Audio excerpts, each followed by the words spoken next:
আজকে রান্না করব আমার আব্বুর পছন্দের গরুর মাংস আর চিংড়ি মাছ ভুনা। আর আমার আম্মু পছন্দ করে বড় মাছের মধ্যে রুই মাছ। রুই মাছের যে তরকারিটা, আলু বেগুন সবজি দিয়ে যে ঝোল ঝোল তরকারিটা, সেটা। যেহেতু আজকে আমি আমার আম্মু আব্বুর জন্য কয়েক আইটেমের রান্না করছি, তো সবগুলা রেসিপি আপনাদের সাথে শেয়ার করা একদমই সম্ভব না। তারপরে গরুর মাংসের রেসিপিটা আপনাদের সাথে শেয়ার করলাম। বিশেষ করে অনেক বেশি মজা হয়েছিল।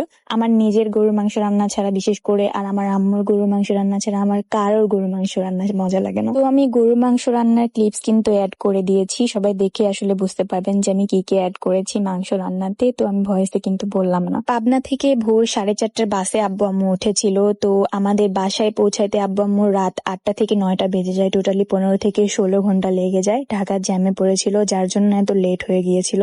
যেহেতু পাবনা থেকে সরাসরি ব্রাহ্মণবাড়িয়া সেরকম কোনো বাস পাওয়া যায় না, যার জন্য ভেঙে ভেঙে আসতে হয়। ফার্স্টে টেকনিক্যাল, ঢাকা টেকনিক্যাল, দেন হচ্ছে মানে ব্লা ব্লা।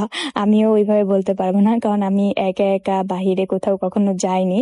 আর এভাবে আমি জার্নি তো আরো করিনি, আম্মু আব্বু ছাড়া বা কাউকে ছাড়া কখনো কোথাও যাইনি। তো আমি বলতে পারলাম না আসলে ভেঙে ভেঙে কি করার।